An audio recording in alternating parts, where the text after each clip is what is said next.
अवधूत चिंतन श्री गुरुदेव दत्त श्री स्वामी समर्थ। नमस्कार, मी पूजा आपल्या चॅनलवर तुम्हाला सर्वांचं पुन्हा एकदा खूप खूप मनापासून स्वागत करते।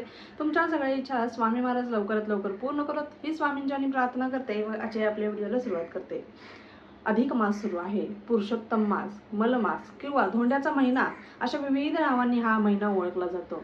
या महिन्याला अनन्यसाधारण महत्त्व आहे, तुम्हाला देखील माहिती आहे, कारण 3 वर्षातून एकदा हा महिना येत असतो। या महिन्यामध्ये केलेल्या सेवा, जे काही आपण पूजापाठ वगैरे करतो त्याचं वेगळंच म्हणजे अनंत पटीनं आपल्याला फळ त्याचं मिळत असतं। आता भरपूर लोक आपला संसार बघत बघत कोणी ग्रंथांचं पारायण केलं असेल, कोणी अजून मंत्रांच्या सेवा केली असतील, कोणी पूजापाठ केला असेल, कोणी रोज वेगवेगळ्या सेवा करत असेल। प्रत्येकाच्या इच्छेने किंवा प्रत्येकाला जशी सवड मिळेल तशा पद्धतीने प्रत्येक जण सेवा करत आहे। आपला संसार सांभाळत प्रत्येक जण त्या सेवेमध्ये गुंतलेला आहे, प्रत्येकाने ते मन रमवलेलं आहे। आणि आता अधिक महिना संपण्याच्या वाटेवरती आहे, अवघे थोडेच दिवस राहिलेले आहेत। 15 तारखेला तुम्हाला पण माहिती आहे अमावस्या आहे, अमावस्या संपल्यानंतर अधिक महिना देखील संपणार आहे।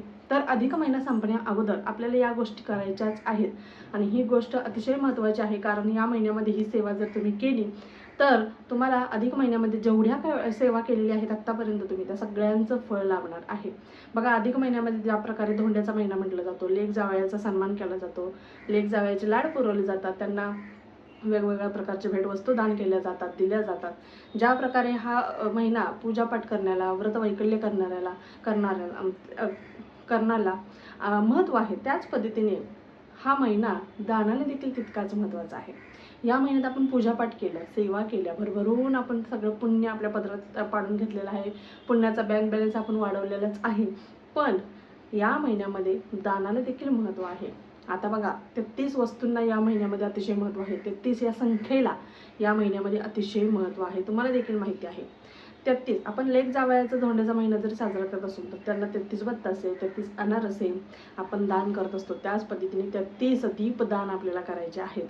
33 कोटी देव देखील म्हटले जातात बघा, 33 देवांना देखील भरपूर लोक अशी असतात की 33 देवांना दीपदान करतात। आता हे दीपदान करताना तुम्हाला छोटे छोटे दिवे मिळतात बघा, तुम्ही गेलात दुकानामध्ये तर तुम्हाला छोटेसे पितळेचे किंवा तांब्याचे छोटे छोटे दिवे मिळतात, म्हणजे छोटे असतात, एकदम छोटे असतात आणि ते दिवे तुम्हाला घ्यायचे आहेत आणि ते दिवे तुम्हाला दान करायचे। तुम्ही गुरुजींना दान करू शकता मंदिरामध्ये, किंवा नाही जमत तर एखादा पितळेचा दिवा घेऊन तो तूप भरायचा आहे, त्याच्यामध्ये तो प्रज्वलित करायचा आहे आणि तो दिवा जर तुम्ही गुरुजींना दान केला तरी देखील चालणार आहे। किंवा तुम्ही बघा, भरपूर लोक 33 वेगवेगळ्या देवांना दिवे दान करतात, तर काही लोक अशी असतात जी एकाच देवतेला दिवे अर्पण करतात। म्हणजे बघा, आता प्रभू श्री नारायणांचे, आपले श्री नारायणांचे वेगवेगळे अवतार आहेत बरोबर, प्रभू श्री रामांचा अवतार आहे किंवा श्रीकृष्णाचा अवतार आहे, तर कोणी कोणी भक्त प्रभू श्री रामांच्या मंदिरात जातात 33 दिवे तिथं दान करत असतं, किंवा श्रीकृष्णाच्या मंदिरात जाऊन तिथे 33 दिवे दान करतात, किंवा आपल्या जवळपास लक्ष्मीनारायणाचं जर मंदिर असेल तर तिथे जाऊन 33 दिवे दान करत असतात, किंवा वेगवेगळ्या मंदिरामध्ये 33 एक दिवा असं 33 दिवे दान करत असतात। तुम्ही एक जरी दिवा दान केला तर अतिशय महत्त्वाचं आहे। आपल्या घरापासून सुरुवात करायची, आपल्या घरातील मंदिरामध्ये पहिला दिवा दान करायचा, दुसरा दिवा आपल्या उंबऱ्याजवळ दान करायचा, तिसरा दिवा तुम्ही पिंपळाच्या वृक्षाखाली, ते का पिंपळाच्या झाडावरती देखील भगवान विष्णूंचा वास असतो, तुम्हाला देखील माहिती आहे, भगवान विष्णू आणि माता लक्ष्मीचा, तर तुम्ही पिंपळाच्या दिव्याखाली झाडाखाली देखील दिवा एक दान करू शकता। आता तुपाचा लावावा की तेलाचा लावा तर ते तुमच्यावरती डिपेंड आहे, तुम्ही तुपाचा देखील लावू शकता आणि तिळीच्या तेलाचा देखील दिवा लावू शकता। तिळीचा तेलाचा दिवा लावल्यामुळे आपल्या घरामधील नकारात्मकता दूर होते व निगेटिव्हिटी जी काही वाईट शक्ती आहेत त्या देखील दूर होत असतात। यासाठी तिळीच्या तेलाचा पूजेमध्ये अतिशय वापर केला जातो, तुम्हाला देखील माहिती आहे। त्यामुळे तिळीच्या तेलाचा जरी तुम्ही दिवा लावून तो दान केला तरी देखील चालणार आहे। त्यामुळे तुम्ही तिळीचं तेल देखील दान करू शकता। जवळपासच्या आपल्या गंगेच्या किंवा नदीच्या काठावरती देखील, नदीवरती देखील दिवे दान करतात बघा, तुम्ही पण लक्ष दिलं असेल तर तिथे देखील दीपदान केलं जातं। तर तुम्ही आवर्जून 33 दिवे तुमच्या जवळपासच्या मंदिरात करा किंवा गुरुजींना द्या, तुमच्या इच्छेने तुम्ही एक तरी कमीत कमी दिवा तुम्हाला दान करायचा आहे। 33 संख्येने केला तर त्याचा अनंत पटीने तुम्हाला फळ लाभणार आहे, 33 पटीने तुम्हाला त्याचं फळ लागतं। 33 नाही करता आले तर कमीत कमी 21 दिवे तरी तुम्हाला दान करायचे आहेत। त्याच पद्धतीने तांबूल देखील दान केलं जातं बघा। तांबूल तुम्हाला माहिती आहे, आपण देवीची ओटी वगैरे भरताना त्याच्यामध्ये तांबूल, देवीचा आवडता पदार्थ आहे तो म्हणजे तांबूल. आणि त्या तांबूलामध्ये आपण घरी देखील बनवू शकतो, किंवा नाही तर तुम्ही जिथे पान शॉप आहे टपरीवरती जायचं आणि तिथे त्यांना सांगायचं की अशा अशा पद्धतीने देवीला तांबूल द्यायचं आहे, आणि अशा पद्धतीने ते गोड पान तयार करतात, ते व्यवस्थित परफेक्ट तयार करतात. ते तांबूल तुम्ही तुमच्या जवळपासच्या भरपूर लोक आता आपापल्या देवीचा जो कुळाचार आहे मूळपीठावरती जाऊन आले असतील, किंवा भरपूर जण जाणार असतील, तर तुम्ही गेला असाल, जाऊन आला असाल, तर तुम्ही तांबूलदान केलंच असेल. नसेल तर तुम्हाला जाणं शक्य नसेल, तर तुम्ही जवळपासच्या मंदिरामध्ये आपल्या आई भगवतीच्या मंदिरामध्ये तुम्ही तांबूलदान करायचं आहे.